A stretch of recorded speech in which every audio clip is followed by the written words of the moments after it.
കുംഭം രാശിക്കാരെ സംബന്ധിച്ച് ഈ ആഴ്ച വലിയ മാറ്റങ്ങളുടെയും ആത്മപരിശോധനയുടെയും സമയമാണ്.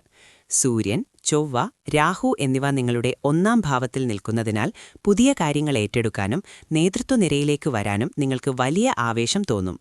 എന്നാൽ ബുധൻ വക്രഗതിയിൽ സഞ്ചരിക്കുന്നതിനാൽ എടുത്തുചാടി തീരുമാനങ്ങൾ എടുക്കാതെ ആലോചിച്ചു മാത്രം മുന്നോട്ടു പോകുക.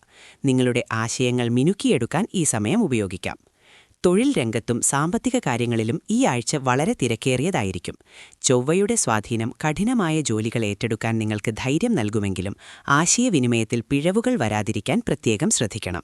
ഇമെയിലുകളും കരാറുകളും ഒന്നിലധികം തവണ പരിശോധിക്കുന്നത് നന്നായിരിക്കും. സാമ്പത്തികമായി ഈ ആഴ്ച വളരെ ഗുണകരമാണ്. ശുക്രൻ രണ്ടാം ഭാവത്തിൽ ഉച്ചസ്ഥനായി നിൽക്കുന്നതിനാൽ അപ്രതീക്ഷിത ധനലാഭത്തിന് സാധ്യതയുണ്ട്.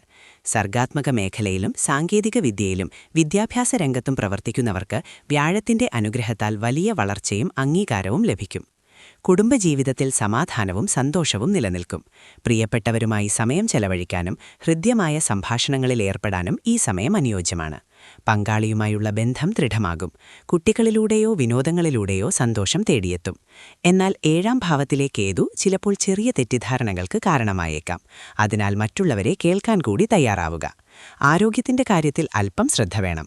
അമിതമായ ജോലിഭാരം കാരണം തലവേദനയോ മാനസിക സമ്മർദ്ദമോ അനുഭവപ്പെട്ടേക്കാം.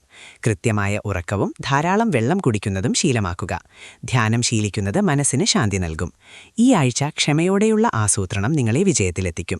നിങ്ങളുടെ കഴിവുകളിൽ വിശ്വസിക്കുക. ഏവർക്കും ശുഭവാരം നേരുന്നു.